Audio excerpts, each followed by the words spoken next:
Hi everyone, welcome back to my YouTube channel. My name is Rufaro. I hope that you're all doing well. I've missed you guys so much. I've been away for like 2 weeks. Yeah, I just needed to take a break. I had so much pressure going on and I needed to put my head back on straight. But now I'm back. If you're seeing me for the first time, hi. Do subscribe to the channel.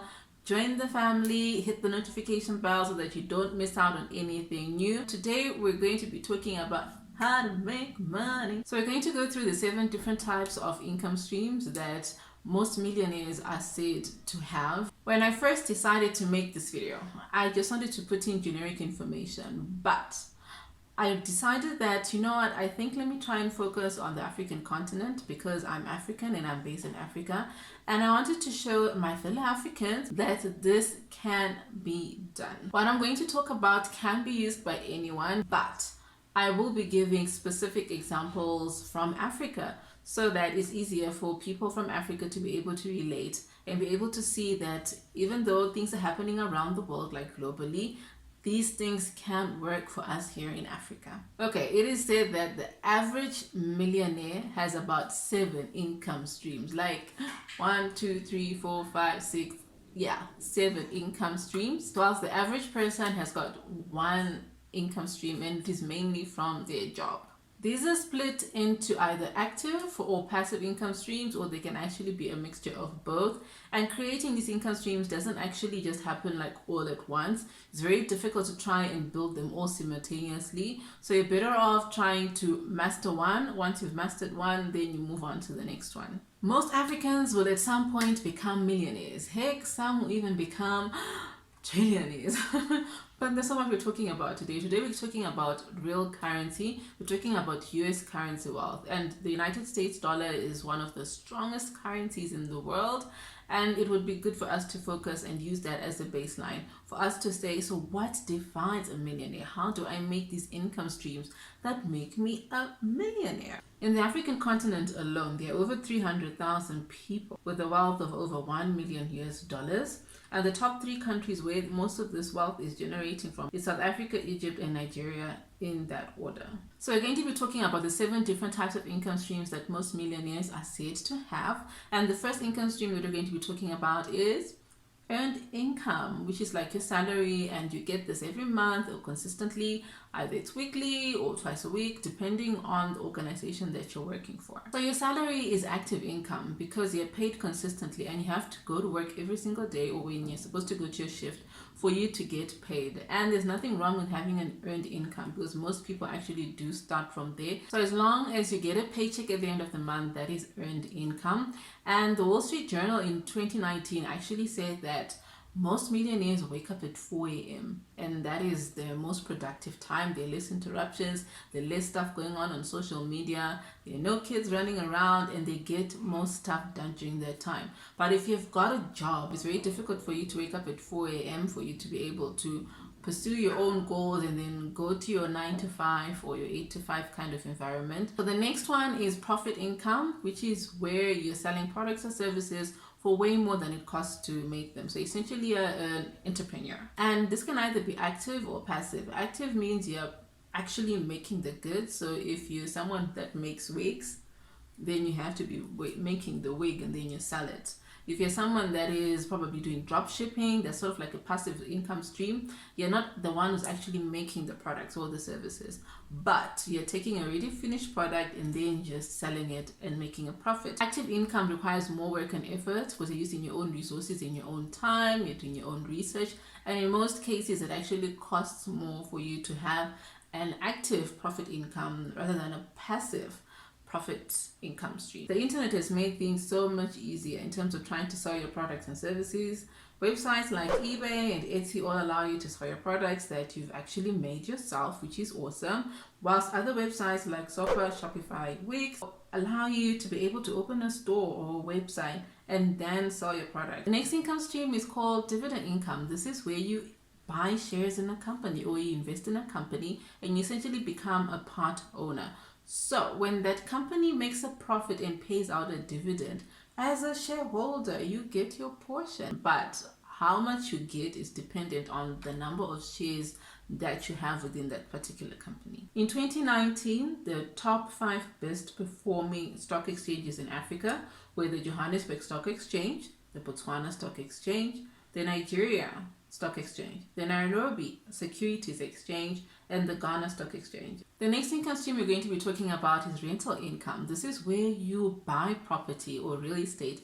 So it can either be an apartment, a townhouse, a flat, a house, a cottage, an industrial property, a commercial property. It can even be a farm. Okay, I think you get what I mean here. But as long as you're buying property or real estate, and you're renting it out and getting money from it, that is rental income. So if you actually own property or you've got a house and you've got a room available, you can actually put that up on Turnkey or Airbnb or Flipkey and actually be able to get people from different parts of the world to come to your place and be able to rent it out, and you get your money. The awesome thing about rental income is that it's not just limited to property or real estate. You can either rent out your car, musical instruments, this hairbrush. You can rent out your wig, a wedding dress. Whatever it is, it doesn't matter. As long as you're renting out something and getting money from it, that is considered as rental income. So don't limit yourself to real estate or property and think, oh, when am I going to be able to buy a house or a cottage that I can then lease out? One thing that I have seen people doing and I think is very awesome is that you shouldn't limit yourself to having a fancy space or a fancy apartment and then you lease it out or you rent it out or you put it up on Airbnb. But you are in Africa. I mean, girl, I mean, guy. You've got huts, we've got rural areas, we've got animals, we've got trees. I mean, we've got a different type of vibe, and there are lots of people that would love to travel to Africa to experience that African experience. So if you stay in these cities or you've got access to be able to purchase real estate or property in these particular cities, I would run for it and make sure that I seize the opportunity because it shows that there's a lot of potential in those particular areas. The next income stream is called residual income. This is where you continue to get paid even after your work is done. Some people refer to it as royalty income. So if you're a musician, an actor or writer, you can fall in this particular category because even though you've done the work, even though you've already produced your project or your masterpiece, you're still going to be able to get money from it as long as you're making sales. Right now, YouTubers are starting to fall into this particular category for residual income because when a YouTuber gets monetized and their channel is able to accumulate ad revenue, they'll be able to get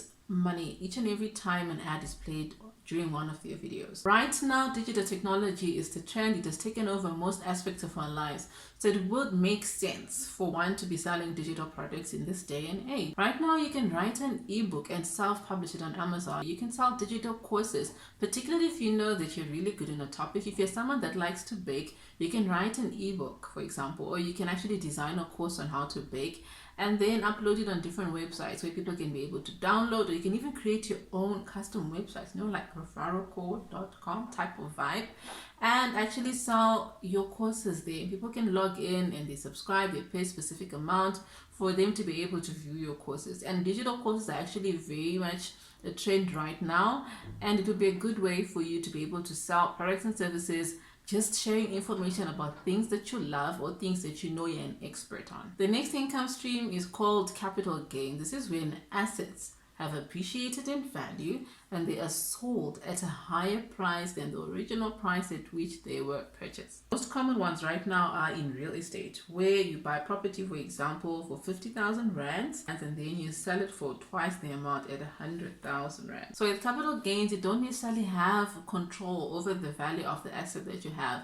The last income stream is called interest income. This is where you lend money to a bank or the government and then you get your money back with interest. So that's it, guys. Most of us only know of one or two income streams and haven't really taken time to explore what else is out there. But one thing that I really feel that is important for me to take note or to actually mention right now is that the income streams, in terms of how much value they give you, is really sort of dependent as well on the tax rates of your country. So the higher your tax rates, the harder it is for you to be able to make more money or to reach that millionaire status or goal, because most of the money is going back to the government. Out of all the income streams, earned income has the highest tax bracket. So I guess it pays to look at what else is out there. One thing that I really feel is important to note is that keep in mind that it takes time to build, it takes time to build all these income streams. Remember what I said at the beginning of the video, that it's difficult for you to try and build all of them up at the same time. You're better off trying to build them up one by one. So it requires discipline. And once you've mastered one, then you can move on to the next one. So just start where you stand and be able to work with whatever tools that you have for you to be able to meet the financial goals that you have in your mind or on that awesome vision board of yours. So that's it from me, guys. Which of these income streams do you have right now, and which of them are you actually going to be pursuing, if not in this year but in the next 5 years? And it's important for you to just take time to research and be able to plan properly. At the moment, I've got only 2 out of 7. I need to work very hard and be patient for me to be able to get a 7 out of 7 or an 8 out of 7, you know, that type of vibe. I really hope that you enjoyed this video and you found a lot of value in this video. Do share it with anyone that you believe might actually gain from this. Don't forget to subscribe to this channel and hit the notification bell so that you don't miss out on anything new. And yeah, I'll see you on the next one.